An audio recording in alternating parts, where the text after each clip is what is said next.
कोटि कोटि प्रणाम एवं उपस्थित मंचासीन समस्त ब्रह्मचारी ट्रस्ट बोर्ड माँ और भाई मानू मोर कोटि कोटि प्रणाम। उपस्थित समस्त मीडिया भाई मंचासीन समस्त माँ और भाई मानू मोर प्रणाम। छोट पिला मानू मोर स्नेह।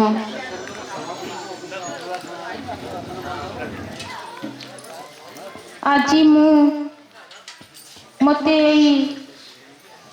महिला सभार एक गुरुदायित्व प्रदान करिथिबारु मु ट्रस्ट निकटरे सर्वप्रथमे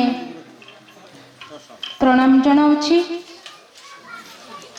जदि मो सभापतित्व रे किछि त्रुटि थाए वास्तव रे मु ए स्थान पाई योग्य नुहे। मु एक साधारण गृहिणीटीए